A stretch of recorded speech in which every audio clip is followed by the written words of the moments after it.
Hi guys and welcome back to the channel Deepak Yadav Education. Welcome to the Daily Hindu News and Editorial Analysis of 6th of September 2021. तो guys आज है तारीख 6 सितंबर 2021 और है Monday. देखेंगे आज का the Hindu complete newspaper. The Hindu complete newspaper को एनालाइज करेंगे, बट लेक्चर में आगे बढ़ने से पहले अगर आप लोगों को ये कंप्लीट न्यूज़पेपर का पीडीएफ चाहिए तो क्या करना है, सबसे पहले डाउनलोड करना है टेलीग्राम और फिर जाकर सर्च बॉक्स में टाइप करना है Deepak Yadav education.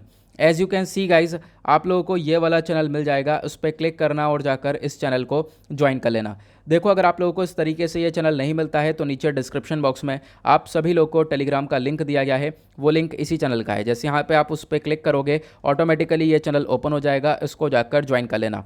Now join करने से फ़ायदा क्या होगा, यहाँ पर आपको डेली बेसिस पर द हिंदू न्यूज़पेपर मिल जाता है, डेली करंट अफेयर के वीडियो का पीडीएफ मिल जाता है, डेली बहुत सारे डिजिटल नोट्स मिल जाते हैं और ये सारी चीज़ें मिलती हैं बिल्कुल फ्री में। तो जाकर इसको ज़रूर ज्वाइन करना। नाउ बढ़ते हैं आगे, और आगे बढ़ने से पहले हमेशा की तरह हम लोग अपने लेक्चर को एक मैप के क्वेश्चन के साथ स्टार्ट करेंगे। तो आज आप सभी लोगों को मैप में जाकर देखना है बेलीज़ को कहाँ पर है ये एग्जैक्टली लोकेटेड, इंडिया के कंपैरिजन में कहाँ पर है, अच्छे से मैप में देखना, फिर आकर नीचे कमेंट सेक्शन में टाइप करना, जिससे कि आप लोग इसको लंबे समय तक याद रख पाओगे। तो चलो शुरुआत करते हैं। यह है आज का सबसे पहला आर्टिकल। इस आर्टिकल में चर्चा हो रही है कि 12 साल का एक लड़का था जिसकी डेथ हो चुकी है, उसके पीछे का कारण है निपा वायरस इन्फेक्शन। अब ये निपा वायरस जो है काफ़ी लंबे समय से हमारी कंट्री में चर्चा में नहीं आया है, तो उसी के कारण की वजह से ये आर्टिकल आपको इतना न्यूज़ में देखने को मिलेगा। नाउ क्वेश्चन ये है, ये कहाँ पर रीअपियर हुआ है। तो ये निपा वायरस रीअपियर होता हुआ नजर आया कोझिकोडे के अंदर। कोझिकोडे केरला का ही एक डिस्ट्रिक्ट है, वहीं पर ये सारी चीज़ें देखने को मिली हैं, इसी को लेकर ये आर्टिकल दिखाया गया। नाउ यहाँ पर क्वेश्चन ये है, इंपॉर्टेंट चीज़ क्या है। देखो, इंपॉर्टेंट जो हमारे एग्जाम पर्सपेक्टिव से वो है निपा वायरस, क्योंकि ये आर्टिकल आपका यूपीएससी जीएस पेपर 2 हेल्थ के पॉइंट ऑफ व्यू से इंपॉर्टेंट हो जाएगा। अगर आप लोगों के पास सिलेबस है तो आप लोग यहाँ पर अपने टॉपिक को इसको रिलेट कर पाओगे। तो हम लोग कवर करते हैं इस निपा वायरस को फटाफट। तो एक तरीके से आप कह सकते हो ये जो वायरस है ये एक जूनोटिक वायरस है। जूनोटिक वायरस कौन से होते हैं, जो कि ट्रांसमिट होते हैं एनिमल से ह्यूमंस के अंदर।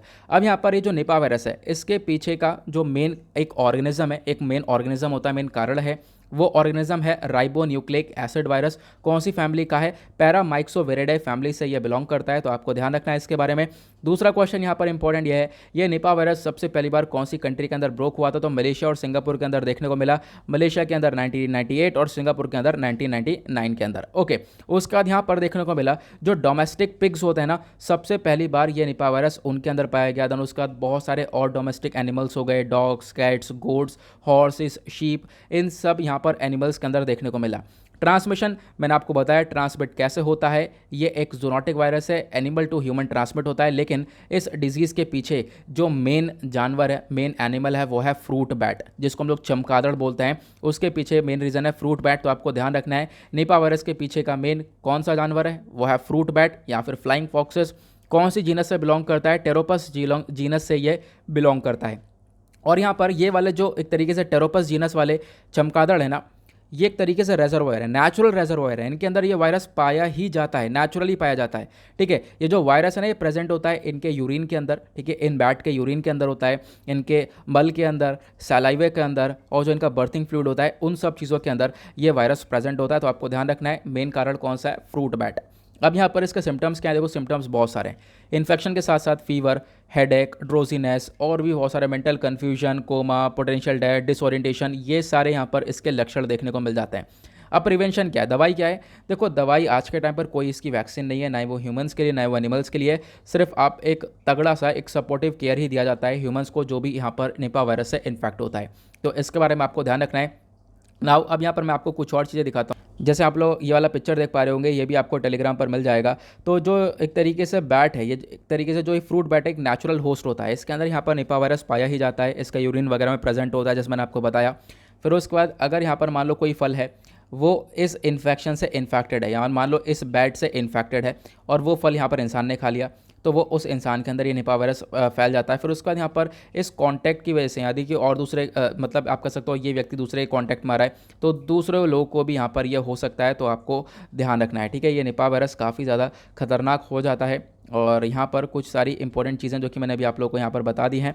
उसके बाद एक चीज़ और बताना चाहूँगा, एक और पिक्चर है यहाँ पर, ये जो ये निपा वायरस है इंडिया के अंदर अगर हम बात करें तो कहाँ कहाँ पर आउटब्रेक हुआ था? 2001 के अंदर सिलीगुड़ी डिस्ट्रिक्ट के अंदर आउटब्रेक हुआ था वेस्ट बंगाल के अंदर, 2007 के अंदर नदिया डिस्ट्रिक्ट के अंदर, 2018 के अंदर कोझिकोडे डिस्ट्रिक्ट के अंदर, 2019 के अंदर अगेन कोझिकोडे में हुआ, फिर उसके बाद 2021 के अंदर वापस से ये कोझिकोडे के अंदर रीअपियर होता हुआ नजर आया है। मतलब ये तीसरी बार है कोझिकोडे के अंदर जो ये निपा वायरस देखने को मिल रहा है, तो आपको इसके बारे में ध्यान रखना है। नाउ बढ़ते हैं अगले आर्टिकल की तरफ।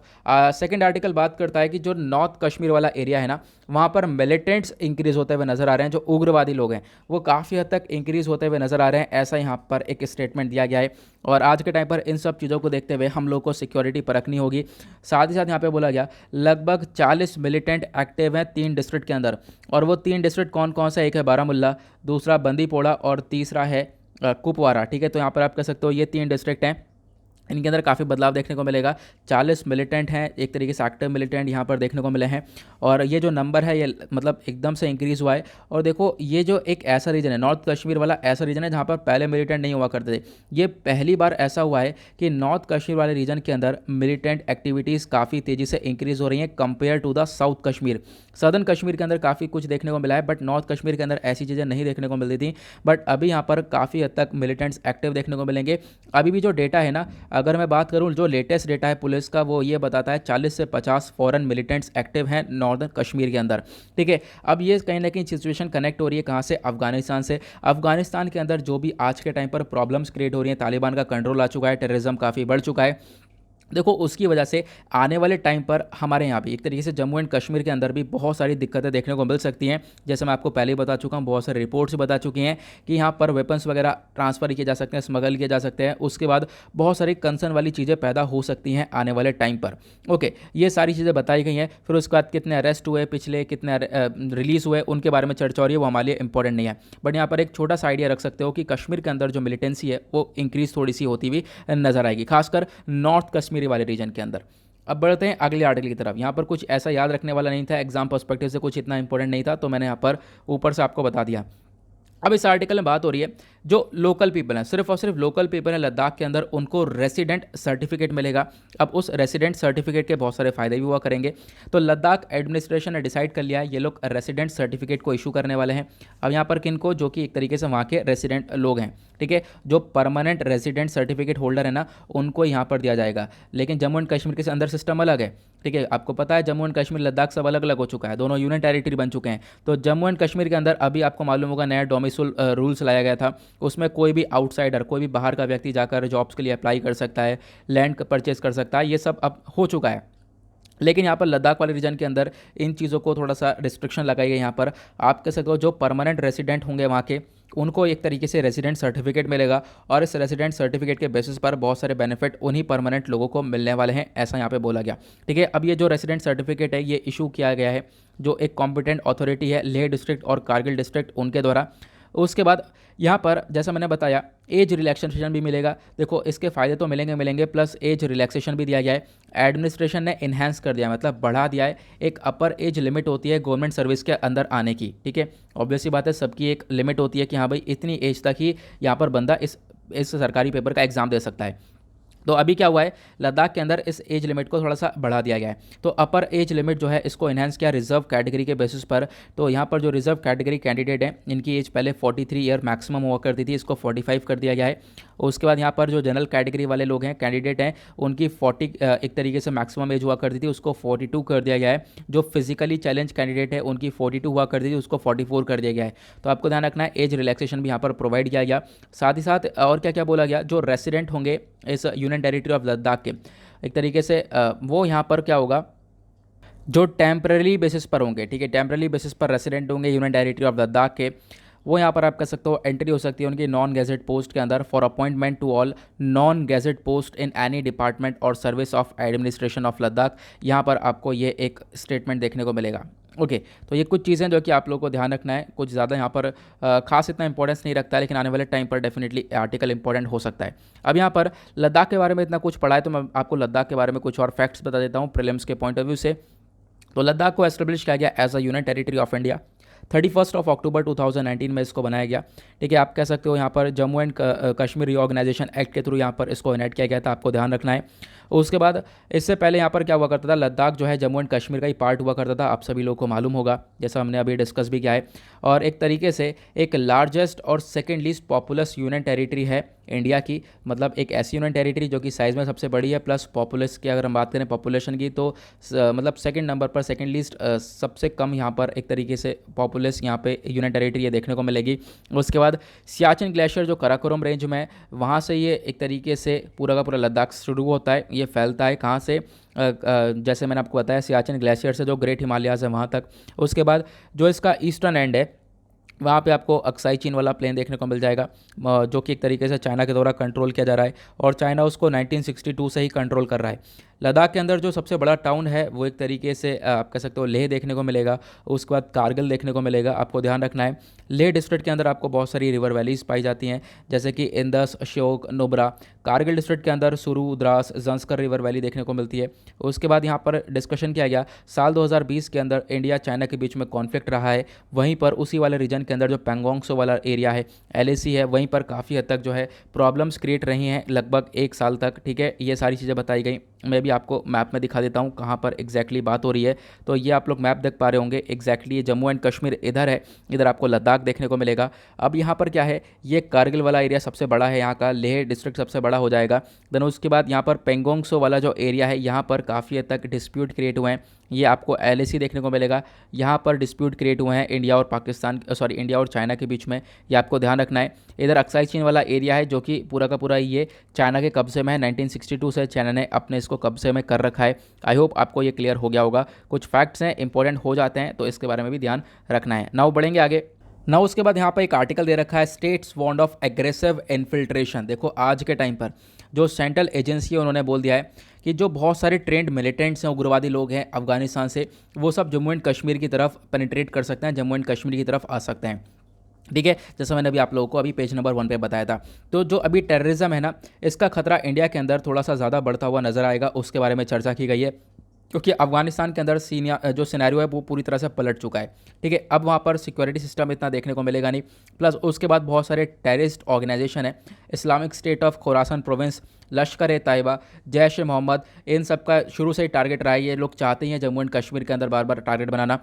ठीक है, तो कहीं ना कहीं खतरा पैदा करते हुए नजर आएंगे हमारे जम्मू एंड कश्मीर वाले रीजन के अंदर, ऐसा यहाँ पे बताया गया है। तो अब यहाँ पर हमें एक अलर्ट रखना पड़ेगा। ठीक है, स्टेट्स को इसी चीज़ को लेकर वार्न कर दिया गया है, उसकी लेकर एक आर्टिकल ये छोटा सा है, तो जो कि अभी हमने पेज नंबर 1 पे डिस्कस किया था, उसी को लेकर यहाँ पर ये सारी चीज़ें चर्चा में हो रही हैं।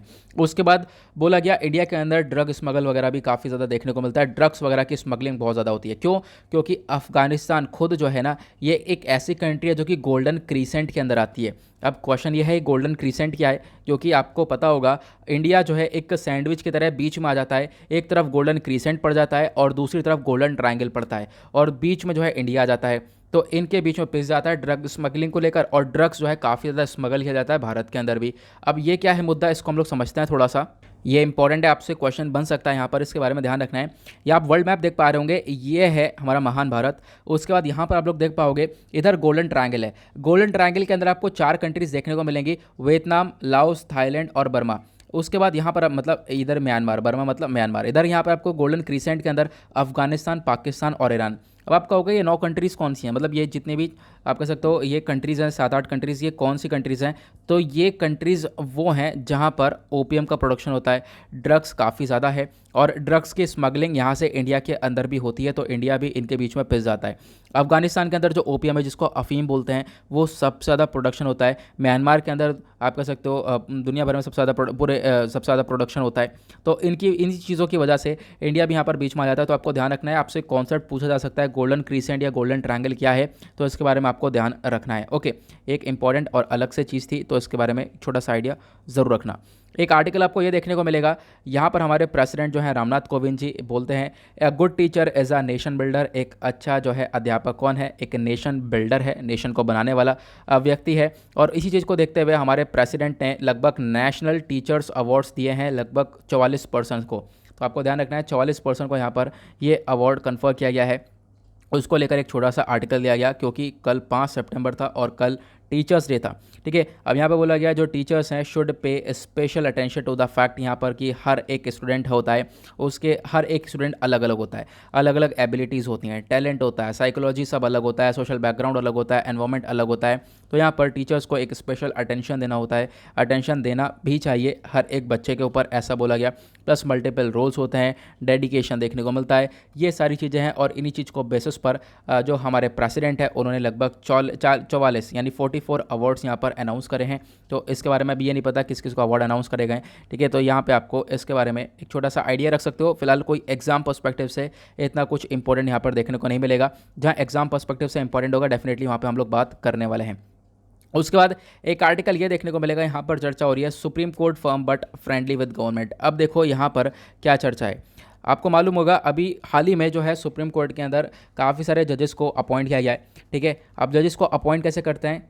कॉलेजियम सिस्टम के थ्रू करते हैं। ठीक है, कॉलेजियम सिस्टम देखो, आज ही मैं कॉलेजियम सिस्टम के बारे में नहीं बताऊंगा, कल ही मैंने कॉलेजियम सिस्टम के बारे में पढ़ा है, परसों भी मैंने कॉलेजियम सिस्टम के बारे में पढ़ा है। तो आज मैं आप लोगों से पूछना चाहूँगा ये ओवरऑल कॉलेजियम सिस्टम क्या है, कैसे हम लोग सुप्रीम कोर्ट के जजेस को अपॉइंट करते हैं। आप लोगों के लिए क्वेश्चन है, नीचे कमेंट सेक्शन में ज़रूर लिखना। सुप्रीम कोर्ट के जजेस को कैसे अपॉइंट किया जाता है, चीफ जस्टिस ऑफ इंडिया को कैसे अपॉइंट किया जाता है, हाई कोर्ट के जजेस को कैसे अपॉइंट किया जाता है, कल मैंने बताया था, परसों भी मैंने बताया था, पूरा कॉलेजियम सिस्टम बताया था। तो आज ज़रूर इसके बारे में आप लोगों को नीचे कमेंट सेक्शन में लिखना ही है। उसके बाद एक आर्टिकल आपको ये देखने को मिलेगा, चर्चा हो रही है जो लॉजिस्टिक्स एग्रीमेंट है रशिया के साथ वो होता हुआ ज़रूर नजर आएगा और जल्द ही आ सकता है, ऐसा यहाँ पर एक स्टेटमेंट दिया गया है। इंडिया जो है एक बायलैटरल लॉजिस्टिक्स एग्रीमेंट कर सकता है रशिया के साथ जल्दी, ऐसा एग्रीमेंट हमारा यूके के साथ भी हो सकता है। उसके बाद ये एग्रीमेंट हमारे और भी कंट्रीज़ के साथ देखने को मिलेंगे। अब ये मैं आपको बताऊंगा एग्रीमेंट के बारे में, बट उससे पहले बता दूं इंडिया ने बहुत सारे लॉजिस्टिक एग्रीमेंट साइन करे हैं क्वाड कंट्रीज़ के साथ। क्वाड कंट्रीज़ का मतलब है जिसके अंदर 4 कंट्रीज़ है। कौन कौन सी हैं? इंडिया है, ऑस्ट्रेलिया है, यूएसए और जापान है। ठीक है, क्वाड मतलब होता है एक तरीके से क्वाड 4 कोने वाली शेप, और इसके अंदर 4 कंट्रीज़ है। क्वाड कंट्रीज़ के साथ लॉजिस्टिक एग्रीमेंट है, फ्रांस के साथ लॉजिस्टिक एग्रीमेंट है भारत का, सिंगापुर के साथ है, साउथ कोरिया के साथ है, आपको ध्यान रखना है। ठीक है, तो जिसको हम लोग लेमुआ बोलते हैं। ठीक है, लेमुआ यूएसए के साथ देखने को मिलेगा, लेमुआ एग्रीमेंट 2016 का, ये यूएसए के साथ है। ठीक है, आपको इसके बारे में ध्यान रखना है। और लेमुआ, बेका, कोमकासा, ये जितने भी एग्रीमेंट है डिफेंस एग्रीमेंट यूएसए के साथ, अगर आपको इसके डिटेल में जानना है तो उसके ऊपर मैंने वीडियो बनाया था पिछले साल, एक सिंगल सा वीडियो है, आप लोग टाइप कर लेना यूट्यूब के ऊपर लेमुआ कोमकासा करके बाय दीपक यादव एजुकेशन, आपको वीडियो मिल जाएगा, उसको देख सकते हो। वहाँ पे मैंने सारे एग्रीमेंट जो है डिटेल में डिस्कस कर रखे हैं। बट यहाँ पर क्या है, यहाँ पर एक तरीके से बाकी सारी कंट्रीज़ के बारे में बात हो रही है। जो ये लॉजिस्टिक्स एग्रीमेंट है यहाँ पर बहुत कुछ देखने को मिलता है, जैसे कि प्रोडक्शन होना, प्रोडक्शन करने के बाद वेयर हाउस में इसको स्टोर करना, डिस्ट्रीब्यूशन करना, इन्वेंट्री को मैनेज करना जो भी आपने स्टॉक रख रखा है, फिर उसके बाद फाइनल डिस्ट्रीब्यूशन करना। तो यहाँ पर ये सारी चीज़ें होती हैं एग्रीमेंट्स के अंदर, तो आपको इसके बारे में एक छोटा सा आइडिया रख सकते हो। ना आगे बढ़ेंगे, अभी मतलब ये आर्टिकल में एक एग्रीमेंट होने वाला है, जब होगा तो काफ़ी ज़्यादा ये वापस से चर्चा में आता हुआ नजर आएगा। कुछ भी यहाँ पर इंपॉर्टेंट नहीं है। उसके बाद मतलब आज मंडे है, मंडे में इतना कुछ खास देखने को मिलता नहीं है, और ऑब्वियस ही बात है वही सब हमें लोगों को आज भी देखने को मिला है। हाँ, हालांकि जो एडिटोरियल है वो काफ़ी इंपॉर्टेंट है, प्लस वर्ल्ड सेक्शन इंपॉर्टेंट है। यहाँ पर आप देख पाओगे एक आर्टिकल है जिसमें चर्चा हो रही है, जो स्टेट्स हैं, स्टेट्स को बोल दिया गया है कि आप आइडेंटिफाई करो फेक वैक्सीन को, क्योंकि जो फेक वैक्सीन है वो काफ़ी ज़्यादा देखने को मिली है, खासकर Covishield vaccine. Covishield vaccine fake वाली भी काफ़ी हद तक देखने को मिली हैं, और कहाँ से वाले रीजन के अंदर, साउथ ईस्ट एशिया के अंदर, अफ्रीकन रीजन्स के अंदर। तो ये यूनियन हेल्थ मिनिस्ट्री का स्टेटमेंट है, उनका कहना है कि जो भी स्टेट्स हैं उनसे बोल दिया गया है कि आप लोग आइडेंटिफाई करो जो भी फेक वैक्सीन है उनको देखो, ध्यान रखा जाए ये फेक वैक्सीन ना दी जाए किसी भी व्यक्ति को। मतलब हर चीज़ के अंदर देखो फेक पना निकल कर आ ही जाता है। और एक कार्टून पिक्चर है, कार्टून पिक्चर यहाँ पे आप देख सकते हो, कार्टून पिक्चर के अंदर चर्चा हो रही है डिसेबिलिटी को लेकर। यहाँ पर डिसेबिलिटी लिखा हुआ है। ठीक है, आप कह सकते हो अब ये क्यों लिखा हुआ है, आपको मालूम होगा पैरालंपिक्स चल रहे हैं। ठीक है, और पैरालंपिक्स मतलब कि एक तरीके से वहाँ पर जो भी डिसेबल पर्सन होते हैं वो यहाँ पर आके पार्टिसिपेट करते हैं। जैसे ओलंपिक होते हैं वैसे पैरालंपिक भी होते हैं। ठीक है, ओलंपिक अभी निकले, उसके बाद पैरालंपिक हुए। पैरालंपिक यहाँ पर ख़त्म हो चुके हैं कल, और टोटल मेडल भारत लेकर आ चुका है 19 मेडल। तो उसको लेकर बात करेंगे, एक तो डिसेबल, फिर से ऊपर से आप इतने सारे मेडल्स देखने को मिलेंगे इस बार। जो आप कह सकते हो ये जो साल है ये भारत के लिए ओलंपिक पैरालंपिक के अंदर बहुत ज़्यादा शानदार है। आगे मैं उसके बारे में डिस्कशन करूँगा, जो ये 19 गोल्ड मेडल्स हैं इनके बारे में। ओके, बट उससे पहले एक छोटा सा आर्टिकल है वनडे एग्जाम पर्सपेक्टिव से। हेल्थ क्रूसेडर हैं जिनका नाम है केशव देसी राजू। ठीक है, अब इनकी डेथ हो चुकी है। ये फॉर्मर यूनियन हेल्थ सेक्रेटरी रह चुके हैं, इस वजह से इनको हेल्थ क्रूसेडर बोला गया है। मतलब हमारे पुराने यूनियन हेल्थ सेक्रेटरी के साथ साथ आप कह सकते हो बहुत कुछ इन्होंने वर्क भी किया है। आप कह सकते हो ये ग्रैंडसन है इनके, जो हमारे फॉर्मर प्रेसिडेंट थे सर्वपल्ली राधाकृष्णन जी, इनके एक तरीके से ये ग्रैंडसन रह चुके हैं। उसके बाद एक आईएएस ऑफिसर थे 1978 के बैच के उत्तराखंड कैडर के अंदर। उसके बाद यहाँ पर उन्होंने मास्टर्स डिग्री करी अपनी इकोनॉमिक्स में, कहाँ से, यूनिवर्सिटी ऑफ कैम्ब्रिज से। फिर उसके बाद अपना मास्टर्स किया पब्लिक एडमिनिस्ट्रेशन के अंदर जॉन एफ कैनेडी स्कूल से, जो कि हार्वर्ड यूनिवर्सिटी के अंदर आता है, ठीक है, गवर्नमेंट ऑफ हार्वर्ड यूनिवर्सिटी। उसके बाद यहाँ पर आप कह सकते हो कि इतना कुछ करने के बाद यहाँ पर इन्होंने बहुत सारे सर्विसेज के अंदर, यहाँ पर इंडिया के अंदर बहुत सारी गवर्नमेंट के अंदर इन्होंने अपना रोल एक तरीके से परफॉर्म किया है। इनकी एज थी 66 नाउ, अब इनकी डेथ हो चुकी है, ऐसा यहाँ पर बताया गया। देन आगे बढ़ते हैं, आते हैं पेज नंबर 11 के ऊपर, दैट इज़ वर्ल्ड सेक्शन। देखेंगे दुनियादारी में क्या चल रहा है। आज देख पाओगे आज आर्टिकल्स काफ़ी कम थे, जो जो इंपॉर्टेंट थे वो हमने डिस्कस कर लिया है नोट्स के थ्रू। यहाँ पर एक आर्टिकल दे रखा है, Taliban push deep into Panjshir valley. देखो पंजशीर वैली के पीछे आज के टाइम तक काफ़ी हद तक विवाद चल रहा है। जो को तालिबान ने पूरी तरह से अफगानिस्तान के ऊपर कब्जा कर लिया है, लेकिन अभी एक वैली रह चुकी है, एक जगह रह चुकी है जिसका नाम है पंजशीर वैली, उसके ऊपर अभी भी यहाँ पर प्रॉपरली कब्जा नहीं कर पाया है तालिबान। उसको लेकर ये आर्टिकल बताया गया। तो यहाँ पर बोला है जो यहाँ पर लीडर हैं मसूद, ठीक है, इनका कहना है ये रेडी है निगोशिएट करने के लिए, जो भी मिलिटेंट्स हैं इनसे, अगर ये अटैक को रोकेंगे तो, ठीक है। यहाँ पे हम लोग समझेंगे एग्जैक्टली क्या बोला गया है। तो आप देख पाओगे जो तालिबान फाइटर्स हैं, इन्होंने यहाँ पर काफ़ी कोशिश करी पंजशीर वैली के अंदर एक तरीके से इसको कैप्चर करने की, इसको कब्जा करने की, लेकिन वहाँ पर जो रेजिस्टेंट फाइटर है, रेजिस्टेंस फाइटर मतलब कि जो एंटी तालिबान है, तालिबान से जुड़ना नहीं चाहते हैं, उन्होंने जो है पंजशीर वैली के ऊपर अभी आज तक अपना कंट्रोल बना रखा है, और वो एक तरीके से नहीं चाहते कि वहाँ पर भी कंट्रोल हो, ठीक है। उसके बाद अफगानिस्तान के अंदर आज के टाइम पर सरकार अभी तक बनी नहीं है। सरकार बनाने के पीछे अभी तक यहाँ पर लड़ाई चल रही है, आप कह सकते हो। अभी तक अनाउंस नहीं किया है कि कब इनकी सरकार बनने वाली है, और बोला गया है जल्दी जल्दी बन जाएगी, जल्द ही बनेगी, जल्द ही बनेगी, लेकिन कब बनेगी अभी तक यहाँ पर नहीं पता। इनफैक्ट यहाँ पर तालिबान का जब कब्जा हुआ था, इन्होंने यहाँ पर बोला था 31 अगस्त तक ये अपनी गवर्नमेंट को सेटअप कर लेंगे, लेकिन अभी तक नहीं हो पाया। इसके पीछे का मेन कारण क्या है? पावर्स के लिए लड़ रहे हैं। एक हक्कानी नेटवर्क हो गया, उसके बाद और भी वेरियस लोग हो गए तालिबान के अंदर, सब पावर्स के लड़ रहे हैं, सबको ज़्यादा पावर चाहिए, उसी वजह से आपस में लड़ रहे हैं। और यहाँ पर आप कह सकते हो उसी वजह से यहाँ पर अभी तक ये लोग जो है एक तरीके से यहाँ पर सरकार नहीं बना पाए, उसको लेकर आर्टिकल दिया जाए। उसके बाद एक चीज़ और यहाँ पर है, जो पंजशीर वैली है, ठीक है, एक तरीके से उसका लीडर मसूद, यहाँ पर क्या इन्होंने क्या रेडी है हो चुके हैं यहाँ पर, मतलब कि आप कह सकते हो रेडी हैं बातचीत करने के लिए, लेकिन जब एक तरीके से मिलिटेंट्स जो है अपना अटैक वगैरह रोकेंगे, उसके बाद यहाँ पर बातचीत शुरू होगी। देखते हैं आने वाले टाइम पर क्या होता है। अभी यहाँ पर आपको मालूम होगा, कल भी हमने एक आर्टिकल डिस्कस किया था, कल नहीं शायद परसों डिस्कस किया था, कि तालिबान ने अभी ऑफर भी दिया है कि इसको पंजशीर वैली के इनके जो लीडर्स हैं इनको, कि यहाँ पर कि आप लोग भी यहाँ पे कहीं ना कहीं गवर्नमेंट के अंदर, जो तालिबान के अंदर अफगानिस्तान का नया एडमिनिस्ट्रेशन आएगा, वहाँ पे आपको कुछ ना कुछ रोल मिल जाएगा। पंजशीर वैली को यहाँ पर हटा दो, पंजशीर वैली को छोड़ दो, पंजशीर वैली को तालिबान को दे दो।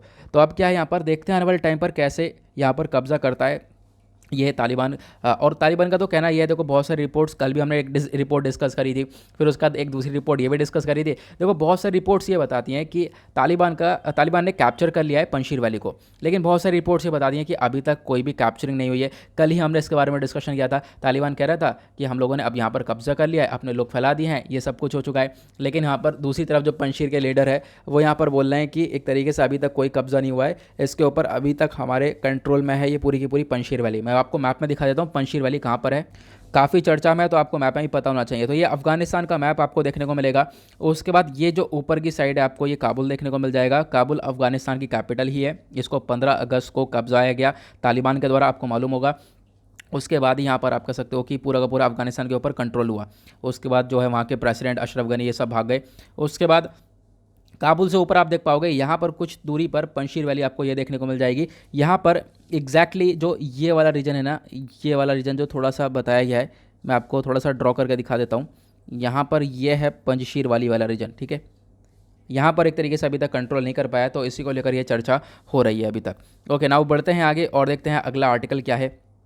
नीचे आपको एक आर्टिकल देखने को मिलेगा, तालिबान ने ऑर्डर किया है जो वेमेन जो होंगी यूनिवर्सिटीज़ के अंदर, उनको निकाब पहनाया जाएगा, एक तरीके से वो निकाब पहनेंगी, ऐसा यहाँ पे बोला गया। उसी के बेसिस पर आज का थंबनेल भी लगाया गया है। तो जितने भी वेमेन हैं वो अगर प्राइवेट अफ़गान यूनिवर्सिटीज़ को अटेंड करती हैं तो उनको यहाँ पर निकाब को पहनना ही होगा, ऐसा तालिबान ने रूल निकाल दिया है। हालांकि पहले जब तालिबान का कंट्रोल हुआ करता था 1996 से लेकर 2001 तक, तो उस समय यहाँ पर इन्होंने वेमेन को पढ़ने का ऑर्डर ही नहीं दिया था कि ये पढ़ाया नहीं जाएगा। और साथ ही साथ यहाँ पर इनके द्वारा अभी के लिए बोला गया निकाब के साथ साथ जो सेक्सेस है, मतलब मेल फीमेल सब अलग अलग रहेंगे इस पूरी यूनिवर्सिटी के अंदर। और यहाँ पे फोकस किया गया है जितनी भी यहाँ पर वेमेन रहने वाली हैं इनके लिए वेमेन टीचर हो। अगर वेमेन टीचर चलो पॉसिबल नहीं है तो एक बहुत ज़्यादा बुजुर्ग आदमी हो जिसका कैरेक्टर काफ़ी अच्छा हो, ऐसा यहाँ पर तालिबान के द्वारा स्टेटमेंट दिया गया।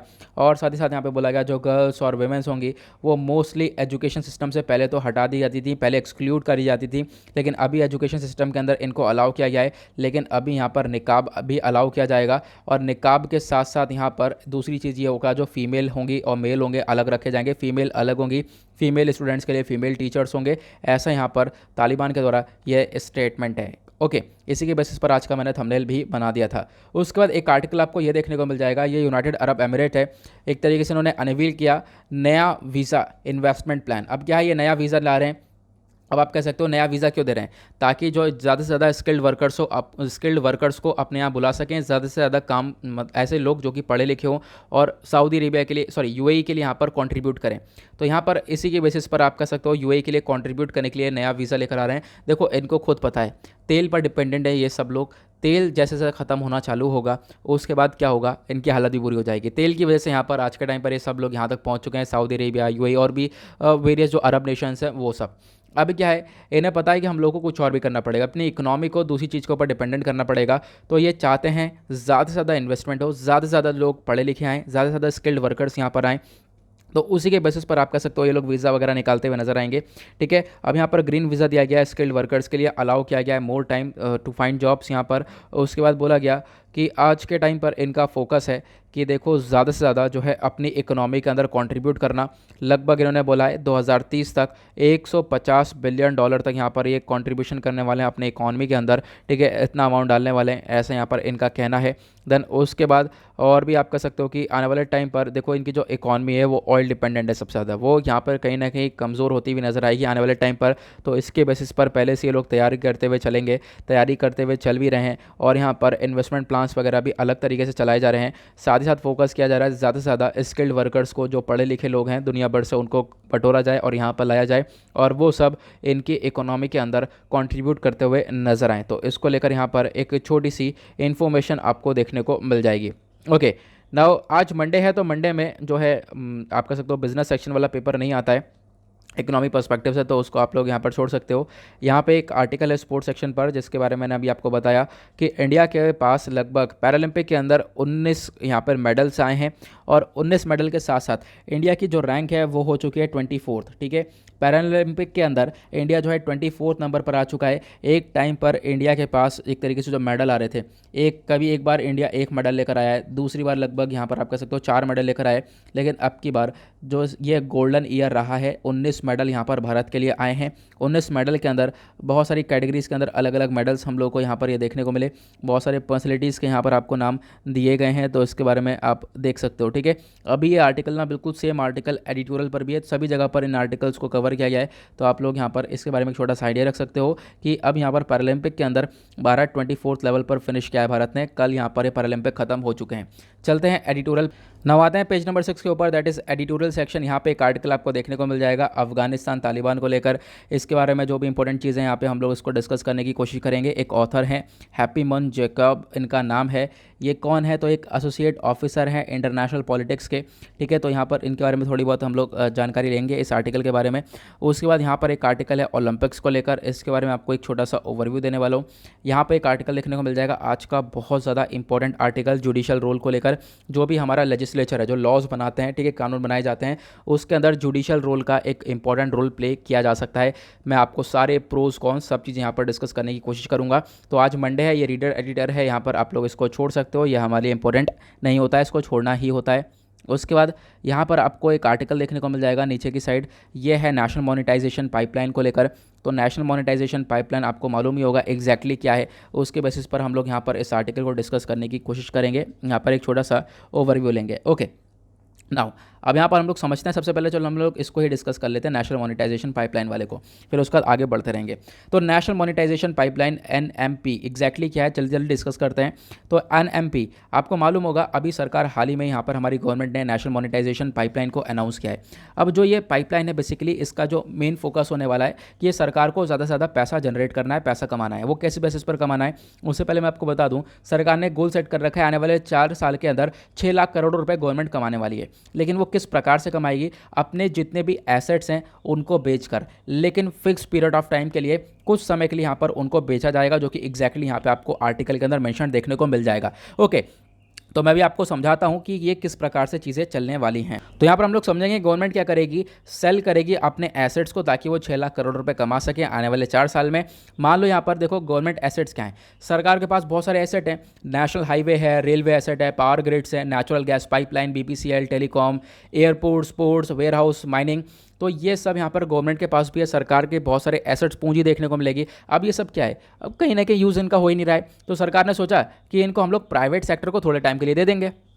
ठीक है, प्राइवेट सेक्टर को कब दे देंगे, थोड़े टाइम के लिए। ध्यान से सुनना, ये प्राइवेटाइजेशन का कॉन्सेप्ट नहीं है, यहाँ पर थोड़े टाइम के लिए दिया जा रहा है, वापस से कुछ टाइम बाद ले लिया जाएगा।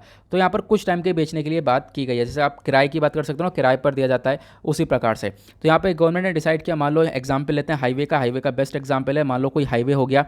अब यहाँ पर इस हाईवे को यहाँ पर गवर्नमेंट ने, सरकार ने सोचा कि यहाँ पर हम लोग क्या करें, इस प्राइवेट सेक्टर को बेच देते हैं, इस प्राइवेट कंपनी जो भी XYZ ABCD कोई भी कंपनी हो, इसको बेच देते हैं। और प्राइवेट कंपनी भी तैयार हो गई कि चलो सही है, हम इस हाईवे को खरीद रहे हैं सरकार से, और अब सरकार की डिमांड यह है कि आप हमें 20,000 करोड़ रुपए दे दो, इस हाईवे को ले लो सिर्फ और सिर्फ 10 साल के लिए। 10 साल बाद ये हाईवे वापस से सरकार का हो जाएगा, यानी ओनरशिप क्या है वो गवर्नमेंट के पास ही रहेगी, कुछ टाइम के लिए यहाँ पर ये प्राइवेट का हो जाएगा। अब क्या है, प्राइवेट तैयार हो गया, उन्होंने 20,000 करोड़ रुपए थमा दिए सरकार को, और ये जो हाईवे है ये 10 साल के लिए किसका हो गया, प्राइवेट सेक्टर का हो गया। अब इस हाईवे पे जो पैसा खूब दबा के कमाया जा सकता है वो प्राइवेट सेक्टर कमा सकता है, यहाँ पर आपको देखने को मिलेगा। हालांकि करप्शन जैसी चीज़ें ना ही देखने को मिले तो ही बेटर देखने को मिलेगा, अदरवाइज़ यहाँ पर इस हाईवे पे रेस्टोरेंट, बिजनेसेस बहुत सारे लगाकर प्राइवेट सेक्टर पैसा कमा सकता है, ये सारी चीज़ें देखने को मिलती हैं। तो कुछ टाइम बाद जैसे 10 साल पूरे हो जाएंगे, टाइम पूरा हो गया, सरकार ने 20,000 करोड़ रुपये भी कमा लिए थे और हाईवे भी सरकार के पास वापस से आ गया। तो यह है प्लान एक तरीके से नेशनल मोनेटाइजेशन पाइपलाइन का। आई होप आप इसको समझ गए होंगे। ओके, तो बोला गया है, देखो इंफ्रास्ट्रक्चर भी एक ही है, इंफ्रास्ट्रक्चर भी आपको यहाँ पर काफ़ी हद तक ऊपर रखना पड़ेगा। ठीक है, होता क्या है, यहाँ पर एक तरीके से छोटा सा क्रिटिसिज्म भी दिया गया ऑथर के द्वारा, ये बोला है कि देखो जब भी क्या होता है, कोई चीज़ प्राइवेट के हाथ में आती है तो वहाँ पर प्राइसेस इंक्रीज़ हो जाते हैं, पैसे बढ़ जाते हैं। ठीक है, आप कोई भी कुछ भी चीज़ आप लोगों को प्राइवेट के हाथ में दोगे, जब मान लो रेलवे कुछ हिस्सा आपने प्राइवेट के हाथ में दिया, तो क्या होगा, पैसे बढ़ जाएंगे। जो एक तरीके से मोनोपोली थी ना, एक तरीके वो एंड हो जाएगी। आप मोनोपोली मतलब एक तरीके से single seller large number of buyer. आज के टाइम पर जो रेलवे क्या है, रेलवे एक मोनोपोली है। ठीक है, एक मतलब एक ही इकलौती वो देखने को मिलेगी, लार्ज नंबर ऑफ बायर्स हैं। ठीक है, तो क्या है, यहाँ पर मोनोपोली कहीं ना कहीं एंड होती हुई नजर आती है, और आप क्या कर रहे हो, पब्लिक सेक्टर से प्राइवेट सेक्टर के हाथ में थमा रहे हो, और इससे क्या होगा, जो प्राइसेस हैं वो डेफिनेटली इंक्रीज ही होंगे। ऐसा ये कोई एक तरीके से आप कह सकते हो, कोई यहाँ पर साइंटिफिक फार्मूला नहीं है, फैक्ट ही है। यहाँ पर हमेशा से ये हुआ है, प्राइवेट सेक्टर के चीज़ें हाथ में चीज़ें आएंगी तो यहाँ पर प्राइसेस वगैरह इंक्रीज़ होते हुए नजर आएंगे। तो सबसे पहली चीज़ यहाँ पर ये बताई गई है एक क्रिटिसिज्म के तौर पर, तो उसकी वजह से बोला गया कि आप लोग इंफ्रास्ट्रक्चर के ऊपर थोड़ा सा ध्यान रखो। इंफ्रास्ट्रक्चर को आपको ज़्यादा से ज़्यादा बढ़ाना पड़ेगा अपने ग्रोथ के लिए। आप नेशनल मोनेटाइजेशन पाइपलाइन को चला रहे हो, बढ़िया, लेकिन आपको एक तरीके से इंडिया के अंदर जो इंफ्रास्ट्रक्चर है उसकी कमी काफ़ी हद तक देखने को मिलेगी। तो सबसे पहली बात, इंफ्रास्ट्रक्चर एक की है जिसको हम लोग को इंक्रीज़ करना पड़ेगा। तो यहाँ पर कुछ इंपॉर्टेंट चीज़ थी नेशनल मोनेटाइजेशन पाइपलाइन के बारे में, आई होप आप सभी लोग सीख गए होंगे वो क्या है। उसके बाद हमने इसके बारे में डिस्कशन कर लिया है। यहाँ पर एक तरीके से थोड़ा सा पार्ट क्रिटिसाइज़ भी कर रहे हैं ऑथर। इनका कहना यह है कि प्राइवेट सेक्टर के हाथ में चीज़ें आएंगी तो यहाँ पर दाम भी बढ़ते हुए नजर आएंगे। उसके बाद एक छोटा सा एडिटोरियल आपको ये देखने को मिलेगा, ज़बरदस्त एडिटोरियल है। यहाँ पर बोला गया judicial role in improving law making. जो लेजिस्लेचर है, ठीक है, जो कि लॉज बनाते हैं, कानून बनाते हैं, वहाँ पर जज का रोल, जुडिशियल रोल क्या हो सकता है। तो यहाँ पर सबसे पहले बोला गया, देखो आज के टाइम पर बहुत सारे बिल्स वगैरह पास हुए जहाँ पर डेलिब्रेशन नहीं हुआ, बातचीत नहीं हुई। ठीक है, एक तरीके से अच्छी सी मतलब एक क्वालिटी भरपूर बातचीत देखने को मिलती नहीं है। मैं आपको एग्जैक्टली बताता हूँ डेलिब्रेशन का क्या मतलब होता है। लॉन्ग केयरफुल कंसिडरेशन या डिस्कशन होता है। आजकल डिस्कशन वगैरह देखने को मिल ही नहीं रहा है। ठीक है, एक तरीके से आप कह सकते हो कि पार्लियामेंट के अंदर डिस्कशन नहीं हो रहा है, किसी भी चीज़ को लेकर। और आप कह सकते हो कि इन्हीं सब चीज़ को यहाँ पर हमारे जो चीफ जस्टिस ऑफ इंडिया है एन वी रमन साहब, इन्होंने भी यहाँ पर हाल ही में इन सब चीज़ों को हाईलाइट किया था। इन्होंने बोला लॉज पास हो गए बिना किसी मीनिंगफुल डेलिब्रेशन के, बिना किसी मीनिंगफुल डिस्कशन के यहाँ पे लॉज पास कर दिए गए, उसके बारे में उन्होंने बताया। साथ ही साथ डेलिब्रेशन यहाँ पर होना चाहिए जिससे यहाँ पे लोगों के व्यूज़ आएंगे, और व्यूज़ यहाँ पर आप कह सकते हो जो भी होंगे उसको लेकर यहाँ पर प्रॉब्लम्स भी बाहर बहुत सारी आती हैं, उन सब चीज़ों को एक तरीके से एड्रेस किया जा सकता है। अब यहाँ पर जब डिस्कशन के लिए टॉपिक को रखा ही नहीं गया तो यहाँ पे उसकी दिक्कतें क्या पता चलेंगी, फ़ायदा क्या पता चलेगा, और यहाँ पर उसके नुकसान क्या पता चलेंगे। तो यहाँ पर ये सारी चीज़ें देखने को मिली है। उसके बाद यहाँ पर बोला जुडिशरी जो जज है वो एक बहुत इंपॉर्टेंट रोल प्ले कर सकता है लॉ मेकिंग को इम्प्रूव करने के लिए। जो ये लॉ मेकिंग का प्रोसेस है, यानी कि जो कानून बनाने वगैरह प्रोसेस है, इनके बीच में यहाँ पे जज आ सकता है। जज एक इंपॉर्टेंट रोल प्ले कर सकता है, यहाँ पर ऑथर का कहना है। ठीक है, अब यहाँ पर उसके पीछे का यह बताया गया है कौन किस प्रोसेस से यहाँ पर जज काम कर सकता है। लेकिन उससे पहले मैं आपको बता दूँ आज के टाइम पर कमियाँ क्या देखने को मिल रही हैं। देखो, बिल्स को पास किया गया बिना किसी मेजोरिटी वोट से। ठीक है, बिना किसी मेजोरिटी वोट के पास किया जा रहा है, और मेजोरिटी वोट की रिक्वायरमेंट है हमारे आर्टिकल 100 जो है वो यहाँ पर बताता है कि आपको यहाँ पर एक तरीके से मेजोरिटी वोट चाहिए। लेकिन जो अभी कंट्रोवर्शियल फार्म लॉ पास किया गया वहाँ पर आप कह सकते हो बिना किसी मेजोरिटी से पास किया गया। उसी प्रकार से और ही बहुत सारे यहाँ पर बिल्स हैं जिनको पास किया गया है बिना अच्छी तरीके से जो भी हमारे कॉन्स्टिट्यूशन के अंदर रूल्स एंड रेगुलेशंस लिखे पड़े हैं, बिना किसी चीज़ों को फॉलो करते हुए यहाँ पर एक काम किया जा रहा है। तो कहीं ना कहीं जो हमारा लेजिस्लेचर है, जो कानून बना रहा है, वो यहाँ पर सही से काम नहीं कर पा रहा है। अब इन सब चीज़ों को देखते हुए जुडिशरी को यहाँ पर इसके अंदर पढ़ना चाहिए। तो जो जुडिशरी है यहाँ पर किस प्रकार से एक चीज़ों को सॉल्व कर सकती है वो है judicial review. Judicial review JR, ये वर्ड अपने आप में ही बहुत वास्ट वर्ड है, बहुत बड़ा वर्ड है। अब यहाँ पर हम लोग इसके बारे में डिस्कशन करेंगे कि जुडिशल रिव्यू कर क्या करा जा सकता है। जो ये एक तरीके से लेजिस्लेचर है या लॉ मेकिंग प्रोसेस है, इसके अंदर थोड़े बहुत चेंजेस करे जा सकते हैं। क्वेश्चन ये है ये जुडिशल रिव्यू क्या होता है। यह आर्टिकल आपका GS पेपर 2 के पॉइंट ऑफ व्यू से इंपॉर्टेंट हो जाएगा। इनफैक्ट अपने सिलेबस में देखना जुडिशल रिव्यू नाम का ही एक टॉपिक देखने को मिलेगा। तो जुडिशल रिव्यू क्या होता है? देखो, एक टाइप ऑफ कोर्ट प्रोसीडिंग है जहाँ पर जज जो है चीज़ों को रिव्यू करता है। एक बार जज भी देखता है, मान लो आपने कोई डिसीजन लिया, कोई एक्शन लिया, पब्लिक बॉडी के द्वारा कानून बनाया गया, तो उसको यहाँ पर रिव्यू करने वाला एक जज भी देखने को मिलता है, उसको हम लोग जुडिशल रिव्यू बोलते हैं। अब यहाँ पर आप कह सकते हो कॉन्सेप्ट ऑफ लॉ के अंदर एक लॉ आता है हमारा प्रोसीजर एस्टेब्लिश्ड बाय लॉ। जो प्रोसीजर एस्टेब्लिश्ड बाय लॉ है यही भारत के द्वारा फॉलो किया जाता है। इसका मतलब है एक लॉ जिसको बनाया गया लेजिस्लेचर के द्वारा। ठीक है, मतलब जिसने लॉ मेकिंग बॉडी है उसने यहाँ पर एक लॉ बनाया। ठीक है, अब यहाँ पर क्या है, वो वैलिड रहेगा जब तक आप कह सकते हो कोई करेक्ट प्रोसीजर ना फॉलो हुआ। मतलब बिल्कुल करेक्ट तरीके से आपने प्रोसीजर को फॉलो करते हुए लॉ बनाया है। प्रोसीजर एस्टेब्लिश बाय लॉ ही यहाँ पर इंडिया के द्वारा फॉलो किया जाता है। लेकिन आज के टाइम पर चीज़ें अलग तरीके से देखने को मिलेंगी। तो यहाँ पर क्या होता है, बीच में जुडिशरी भी आती है, तो जजेस को यहाँ पर एक तरीके से रिव्यू करने का मौका मिल जाता है। तो आप कह सकते हो यहाँ पर जुडिशल रिव्यू के तौर पर हम लोग इस्तेमाल करके जो एक तरीके से यह लॉ मेकिंग बॉडी है या फिर कानून बनाए जा रहे हैं उसके अंदर काफ़ी हद तक सुधार करे जा सकते हैं। जुडिशल रिव्यू के दो मोस्ट इंपॉर्टेंट फंक्शन आपको देखने को मिल जाएंगे। सबसे पहला गवर्नमेंट एक्शन को लेजिटिमाइज करना, गवर्नमेंट एक्शन को एक बार देखना, साथ ही साथ जो कॉन्स्टिट्यूशन है, ठीक है, उसमें यहाँ पर क्या हो रहा है, एक तरीके से जब लॉ बनाया जा रहा है तो कॉन्स्टिट्यूशन के अगेंस्ट में काफ़ी सारी चीज़ें जा रही हैं, तो उसको प्रोटेक्ट करना। तो गवर्नमेंट यहाँ जज यहाँ पर दो तरह से अपना रोल प्ले कर सकता है। जुडिशल रिव्यू एक तरीके से यहाँ पर इसको एक basic structure of the constitution के अंदर भी कंसीडर किया जाता है। तो आपको ध्यान रखना है, एक केस हुआ था इंदिरा गांधी वर्सेस राजनारायण केस, उसके बेसिस पर जो बेसिक स्ट्रक्चर ऑफ कॉन्स्टिट्यूशन है, ठीक है, उसके तौर पर जुडिशल रिव्यू को कंसीडर किया जाता है। जुडिशल रिव्यू एक इंपॉर्टेंट रोल है, यहाँ पर क्या करता है, आप कह सकते हो जो जज हैं उनके लिए एक ऑब्जर्वर रोल की तरह आता है। जुडिशल रिव्यू के भी अलग अलग टाइप्स होते हैं। टाइप्स ऑफ जुडिशल रिव्यू के अंदर सबसे पहला टाइप होता है रिव्यू ऑफ लेजिस्लेटिव एक्शन, यानी कि किस प्रकार से आप कह सकते हो लॉ को बनाया गया, जो लेजिस्लेचर एक तरीके से जिसने लॉ पास किया है, आप कह सकते हो उसको रिव्यू करना। एक तरीके से आप कह सकते हो सब चीज़ को एक तरीके से जो भी चीज़ें पास करी गई हैं उसको एक बार देखना, यहाँ पर वो काम आ जाता है जुडिशल रिव्यू के अंदर। यहाँ पे आप सिंपल सी डेफिनेशन देख पाओगे, रिव्यू इम्प्लाइज द पावर, ये पावर आती है to ensure the laws passed by legislature are in compliance with the provision of constitution, यानी कि जो भी प्रोविजंस हमारे संविधान के अंदर दे रखे हैं क्या उन प्रोविजन को फॉलो करते हुए लॉ पास किया गया है या अपने मन से यहाँ पर प्रोविजन के अगेंस्ट में लॉ को पास कर दिया गया है। इन सब चीज़ों को रिव्यू करता है जुडिशरी, तो आपको ध्यान रखना है। उसके साथ यहाँ पर जो एडमिनिस्ट्रेटिव एक्शन है उसको रिव्यू करने का काम करता है। ये एक टूल है बेसिकली जो कि एनफोर्स करता है यहाँ पर कॉन्स्टिट्यूशनल डिसिप्लिन को, और एक तरीके से यहाँ पर जो भी एडमिनिस्ट्रेशन है उसको भी यहाँ पर ये रिव्यू करता हुआ नज़र आता है। तो जुडिशरी रिव्यू काफ़ी इंपॉर्टेंट रोल प्ले कर जाता है। उसके बाद आप कह सकते हो जो जुडिशल डिसीजन होते हैं उसको भी रिव्यू करने का काम करता है। मतलब कि यहाँ पर जो ये रिव्यू है इसका यूज़ किया जाएगा कुछ चेंजेस करने के लिए। जुडिशरी अपने खुद के डिसीजन में चेंज कर सकती है, तो जुडिशियल रिव्यू काफ़ी हद तक हेल्पफुल यहाँ पर रहता है। अब जुडिशियल रिव्यू का इंपॉर्टेंस क्या क्या है, देखो इंपॉर्टेंस इसका पहला ये है, ये कॉन्स्टिट्यूशन की सुप्रीमेसी को मेंटेन करके रखता है, कॉन्स्टिट्यूशन के अगेंस्ट में चीज़ें नहीं जाती हैं। उसके बाद यहाँ पर एक तरीके से ये एक एसेंशियल पार्ट है जो कि एक तरीके से हर एक पॉसिबल मिसयूज़ को चेक करता रहता है कि कहीं ना कहीं मतलब कहीं लेजिस्लेचर के द्वारा मिसयूज़ तो नहीं किया जा रहा है, तो उसको चेक करता रहता है। साथ ही साथ जो राइट्स ऑफ द पीपल हैं, लोगों के हक है, उनको प्रोटेक्ट करता है, फेडरल बैलेंस को मेंटेन करके चलता है, आपको ध्यान रखना है। उसके बाद यहाँ पर जो इंडिपेंडेंस है जुडिशरी की उसको सिक्योर करता है। तो ये सारे जुडिशियल रिव्यू के फ़ायदे हैं, इंपॉर्टेंस है इसका। फिर उसके बाद प्रॉब्लम्स क्या आती है, सबसे पहली बात गवर्नमेंट जो फंक्शन कर रही है, जो लॉ मेकिंग बॉडी है जो अपने कानून बना रही है, उसके मतलब उसके जो फंक्शन है उसको लिमिट कर देता है। तो कहीं ना कहीं ये वाला दिक्कत जुडिशियल एक्टिविज्म भी कहलाती है। जुडिशरी रोल काफ़ी हद तक देखने को मिलेगा लॉ मेकिंग बॉडी के अंदर। ठीक है, आज के टाइम पर कुछ ऐसी चीज़ें हो रही हैं, लॉ मेकिंग बॉडी जो है काफ़ी हद तक आप कह सकते हो जुडिशरी के रोल में आ जाएगी। जुडिशरी रोल जो है लॉ मेकिंग बॉडी के अंदर यहाँ पर इंटरफेयर करते हुए नजर आते हैं, इसको जुडिशियल एक्टिविज्म बोलते हैं।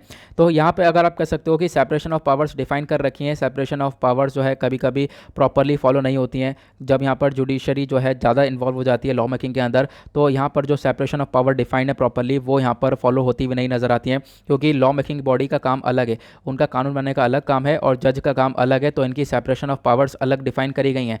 बट यहाँ पर जब ये जुडिशियल रिव्यू जैसी चीज़ें होती हैं या ऐसी कुछ चीज़ें हो जाती हैं, तो यहाँ पर क्या होता है कि ये कहीं ना कहीं आप कह सकते हो कि इसके अगेंस्ट में चला जाता है, और आप कह सकते हो ये सेपरेशन ऑफ पावर जहाँ पे डिफाइन करी गई है उसके अगेंस्ट में चीज़ें होती हुई नजर आती हैं। तो यहाँ पर उसको लेकर एक छोटा सा आर्टिकल दिया गया। उसके बाद यहाँ पर एक आर्टिकल दिया गया है मेडल्स को लेकर दिया गया। तो अभी हमने देखा इंडिया के अंदर जो ये पैरालंपिक हुआ है, पैरालंपिक के बेसिस पर काफ़ी सारे मेडल्स देखने को मिले, लगभग 19 मेडल यहाँ पर आए हैं भारत के पास। और इंडिया ने फिनिश किया है 24वें रैंक पर। तो आपको ध्यान रखना है 24th एक तरीके से रैंक अब यहाँ पर इंडिया ने एक तरीके से गेन कर ली है इस पूरे के पूरे पैरालंपिक के अंदर। और यहाँ पर जो 19 मेडल हैं इसमें से 5 तो गोल्ड मेडल हैं, 8 सिल्वर मेडल हैं और 6 ब्रॉन्ज मेडल हैं। तो ये काफ़ी बेहतरीन बात रही है, जैसे मैंने आपको बताया भारत के लिए ये वाला साल एक गोल्डन ईयर के तौर पर देखा गया है। उसके बाद अब यहाँ पर एक आर्टिकल आपको ये देखने को मिलेगा, यहाँ पे चर्चा हो रही है अफ़गानिस्तान प्लस यहाँ पर तालिबान को लेकर, रीचिंग आउट टू द अनडिज़ायरेबल्स करके यहाँ पे एक आर्टिकल दिया गया है। देखो यहाँ पर क्या क्या बोला गया कि जैसे कि मतलब अगर हम लोग बात करें, जो गवर्नमेंट ऑफ इंडिया है उन्होंने अभी बातचीत करी है तालिबान के साथ। ठीक है, अभी यहाँ पर आपको मालूम होगा दोहा के अंदर एक मीटिंग हुई है, वहाँ पर जो हमारे एम्बेसडर हैं टू कतर, ठीक है, दीपक मित्तल साहब, उन्होंने बातचीत करी जो तालिबान का पॉलिटिकल अफेयर मिनिस्टर है उसके साथ। अब यहाँ पर इनके बीच में बातचीत हुई है, और बातचीत होने के तौर पर इंडिया ने फोकस ये किया कि देखो टेररिज्म को ख़त्म किया जाए, यहाँ भी अफगानिस्तान के अंदर टेररिज्म को कम से कम किया जाए, टेररिज्म को लिमिट किया जाए। साथ ही साथ यहाँ पर फोकस ये किया गया कि जो भी यहाँ पर इंडिया के लोग हैं उनको शांतिपूर्वक वहाँ से निकाला जाए, या फिर जो लोग यहाँ पे अफगान नेशनल्स हो गए वो निकलना चाहते हैं अफगानिस्तान से, तो वो लोग भी प्रॉपरली निकले। तो इन सब चीज़ों को लेकर बातचीत हुई थी, आपको मालूम होगा अभी मीटिंग हुई थी। और यहाँ पर बोला गया इससे पहले तालिबान के साथ कोई इतनी मीटिंग हुई नहीं है भारत की, अभी ये मीटिंग देखने को मिली। और इस मीटिंग के अंदर क्या क्या डिस्कशन हुआ मैंने अभी आप लोगों को बता दिया है। तो कहीं ना कहीं प्रोसेस शुरू हो चुका है। क्या जो ये तालिबान गवर्नमेंट है इसको रिकग्निशन नहीं मिलना चाहिए, इसको रिकग्नाइज कर देना चाहिए? यहाँ पर क्वेश्चन पहले ये उठता है, क्या रिकग्निशन इसको देना चाहिए या नहीं देना चाहिए? तो अभी इसको देखते हुए आप कह सकते हो यूनाइटेड नेशन सिक्योरिटी काउंसिल के अंदर एक रेजोल्यूशन को अडॉप्ट किया गया। उस रेजोल्यूशन का नाम था 2593। मैंने आपको सारी चीज़ें बता रखी हैं इस रेजोल्यूशन के बारे में। तो यहाँ पर इस मीटिंग के अंदर इस मीटिंग को चेयर किया था भारत ने, क्योंकि भारत के पास पिछले महीने की प्रेसिडेंसी थी, अगस्त के महीने की पूरी प्रेसिडेंसी भारत के हाथ में थी यूनाइटेड नेशन सिक्योरिटी काउंसिल के अंदर। तो यहाँ पर क्या बोला गया, आप कह सकते हो कि एक तरीके से यहाँ पर इंडिया ने इस रेजोल्यूशन को उनको अडॉप्ट करते हुए बोला कि देखो जो ये टेररिज्म एक्टिविटी है वो फॉलो नहीं होनी चाहिए, टेररिज्म एक्टिविटी कम से कम ही हो अफगानिस्तान के अंदर तो वो ज़्यादा अच्छा रहेगा। ऐसा यहाँ पर इंडिया ने इस चीज़ के ऊपर ध्यान दिया। प्लस जो भी लोग यहाँ पर निकलना चाहते हैं अफगानिस्तान से वो शांतिपूर्वक निकल सके, तालिबान उनको ना रोके, ह्यूमन राइट वॉयलेशन ना हो, इन सब चीज़ों को यहाँ पर इस रेजोल्यूशन के अंदर बोला गया था। लेकिन अभी क्या है, देखो डिबेट हो रहा है किस चीज़ को लेकर, क्या तालिबान को एक्सेप्ट करना चाहिए? तालिबान को यहाँ पर एक तरीके से एक्सेप्ट कर सकते हैं हम लोग। अगर हम लोग बात करें मोरली वैल्यूज़ पर, मोरल के तौर पर देखें, तो यहाँ पर हो सकता है कि हम लोग तालिबान को एक्सेप्ट कर लें। ठीक है, तालिबान को एक्सेप्ट करना भी चाहिए, एक तरफ आप देख पाओगे करना चाहिए भी, दूसरी तरफ आप देख पाओगे करना नहीं भी चाहिए। ये चीज़ यहाँ पे बताई गई है। तो मैं आपको बताऊँगा इसके रिगार्डिंग क्या क्या चीज़ें यहाँ पर एग्जैक्टली बताई गई। काफ़ी सारी फालतू चीज़ें भी हैं, लेकिन उसको हम लोग छोड़ते हैं, एग्जैक्टली हम टॉपिक पर आते हैं। देखो यहाँ पर एक क्वेश्चन ये उठता है कि यहाँ पर क्या होता है कि जो ये मॉरली है, मतलब कि जो भी यहाँ पर तालिबान एक तरीके से इसको रिकग्निशन प्राप्त हो, क्योंकि हमने ये देखा कि ऐसा जो टेररिज्म अफगानिस्तान के अंदर देखने को मिल रहा है, उसी प्रकार का टेररिज्म बहुत सारी कंट्रीज़ के अंदर भी है, वहाँ तो चीज़ें सही चल रही हैं। ठीक है, हम लोग एग्जाम्पल लेते हैं तालिबान का। देखो तालिबान की हिस्ट्री जो है काफ़ी ख़राब रही है, बहुत ज़्यादा वायलेंस क्रिएट किया है, ह्यूमन राइट वोलेशन रहा है, ये सब चीज़ हुई है। लेकिन फिर भी इसी प्रकार की बहुत सारी और भी कंट्रीज़ है जहाँ पर ये सब कुछ देखने को मिला, वॉलेंट बिहेवियर देखने को मिला, प्रॉक्सी वॉर देखने को मिली है, बहुत सारी कंट्रीज़ ऐसी हैं। लेकिन वहाँ पर तो ऐसी सिचुएशन नहीं है, वहाँ पर भी गवर्नमेंट एस्टेब्लिश है, वहाँ पर एक तरीके से आप देख पाओगे वही लोग कंट्रोल कर रहे हैं। एग्जाम्पल दिया गया नॉर्थ कोरिया का, नॉर्थ कोरिया के अंदर भी आपको देख पाओगे क्या क्या चीज़ें यहाँ पर देखने को मिलती हैं, इतनी लोगों के पास सॉवरेनिटी नहीं है, ये सारी चीज़ें हैं। और उसके बाद पॉइंट यहाँ पर यह है कि हम लोग किस प्रकार से आप कह सकते हो तालिबान को रिकग्निशन दे सकते हैं, तालिबान यहाँ पर किस प्रकार से अपना एक रोल प्ले कर सकता है, मेन रोल प्ले कर सकता है, उसके लेकर यहाँ पर ये चर्चा हुई एग्जैक्टली कि आप देख पाओगे कि हम लोगों का यहाँ पर एक मेन रोल दिया गया है। मैं आपको यहाँ पर टू द पॉइंट बात बताता हूँ, क्योंकि ज़्यादा यहाँ पे घुमा फुरा के बात बोली गई है, लेकिन टू द पॉइंट बात ढूंढने में काफ़ी टाइम लगा है, लेकिन यहाँ पर आप समझ जाओगे कि हमारे पास 3 चॉइसेस हैं तालिबान को लेकर। 3 चॉइसेस क्या क्या हैं? सबसे पहली बात, हम लोग को कंटिन्यू करना चाहिए, पहली बात आपको आप देख पाओगे continue to military fight the Taliban, यहाँ पर क्या है। दूसरा है isolate and sanctions to the Taliban. उसके बाद यहाँ पर तीसरा है एंगेज एंड सोशलाइज दैम। मतलब 3 चॉइसेस हैं सब लोगों के पास तालिबान को लेकर कि आप लगातार लड़ाई करो तालिबान से, दूसरा उनको आइसोलेट कर दो, छोड़ दो, ठीक है, तालिबान रूल अफगानिस्तान को जलने दो जैसा चल रहा है, या फिर तालिबान के साथ बातचीत करो और उनको कुछ सोशलाइज सिखाओ, उनको सोशलाइज करो, मतलब सोसाइटी से जोड़ो, उनको सिखाओ चीज़ें जैसे यहाँ पर दूसरी कंट्रीज़ के अंदर चल रही हैं। तो कौन सा बेटर रहेगा? तो हमने देखा ये सभी पहले दो वाले हैं वो तो हो चुके हैं, ठीक है, तालिबान का कंट्रोल भी हो चुका है, तालिबान रूल अफगानिस्तान भी चल रहा है। तो हम लोग के पास ये तीसरा ऑप्शन बचता है, और तीसरा ऑप्शन बेहतर है। तीसरा ऑप्शन यहाँ पर ऑथर का द्वारा कहना यह है कि हम लोग क्या कर सकते हैं, तालिबानियों के साथ एंगेज कर सकते हैं, जो बहुत सारी कंट्रीज़ हैं वो आपस में मिलकर बातचीत कर सकते हैं। तालिबानियों के साथ बातचीत करने के बाद आप कह सकते हो कि उनको हम लोग चीज़ों को सिखा सकते हैं, उनको सोशलाइज कर सकते हैं, ठीक है। अब यहाँ पर बोला गया एक तरीके से सोशलाइज इन द प्रोसेस, यहाँ पर एक तरीके से एक लर्निंग का प्रोसेस होगा। इंटरनेशनल पॉलिटिकल कल्चर को सिखा सकते हैं, बहुत सारी चीज़ें यहाँ पर हम लोग उनको सिखा सकते हैं, ये सारी चीज़ें बोली गई। तो कहीं ना कहीं रिकग्निशन देने की बातचीत करी गई यहाँ पर, ठीक है। बहुत सारे क्वेश्चंस और भी उठ जाते हैं, बट यहाँ पर आप कह सकते हो कि तालिबान जो है एक स्टेटहुड देखने को मिलेगा भारत का, उस चीज़ को लेकर काफ़ी हद तक क्रिटिसिज्म भी देखने को मिला है। तो आप मॉरली पॉइंट अगर आप देखोगे, मॉरली के पॉइंट ऑफ व्यू से देखोगे, तो यहाँ पर एक परफेक्ट ये चीज़ देखने को मिल जाएगी कि तालिबान से हम लोग एंगेज कर सकते हैं। तो इसी कॉन्सेप्ट को यहाँ पर समझाने की कोशिश करी है ऑथर ने कि आप लोग यहाँ पर एंगेज कर सकते हो तालिबान के साथ, प्लस उनको सोशलाइज कर सकते हो, जो इंटरनेशनल पॉलिटिक्स है या और भी बहुत सारी जानकारी है उनको ये दे सकते हो, ठीक है। तो मतलब ओवरऑल जब आर्टिकल पढ़ोगे तो इसमें बहुत सारी बेकार चीज़ें जो कि नहीं पढ़ी, मतलब बेकार ही हैं। यहाँ पर कुछ ही इंपॉर्टेंट पॉइंट है, वो यहाँ पर आपको ये इंपॉर्टेंट पॉइंट देखने को मिल जाएगा कि हमारे पास तालिबान को लेकर 3 चॉइसेस हैं, वो चॉइसेस आपको यहाँ पर देखने को मिलेंगी। तो इस एडिटोरियल के अंदर यही कुछ इंपॉर्टेंट चीज़ है, इस वजह से मैंने इसको हाईलाइट भी कर दिया था। बाकी यहाँ पे कुछ भी नहीं देखने को मिलेगा, मतलब बेफिक्र रहो, इस एडिटोरियल को लेकर कुछ भी यहाँ पर ऐसे देखने को नहीं मिलेगा। जहाँ भी इंपॉर्टेंट चीज़ होगी मैं डेफिनेटली मैं आपको कवर करने वाला हूँ, नोट्स भी प्रोवाइड करवाने वाला हूँ। नाउ इसी के साथ करते लेक्चर को समाप्त, मिलते हैं आप लोगों से नेक्स्ट वीडियो में। आज के लिए bye bye, have a nice day, thank you and जय हिंद।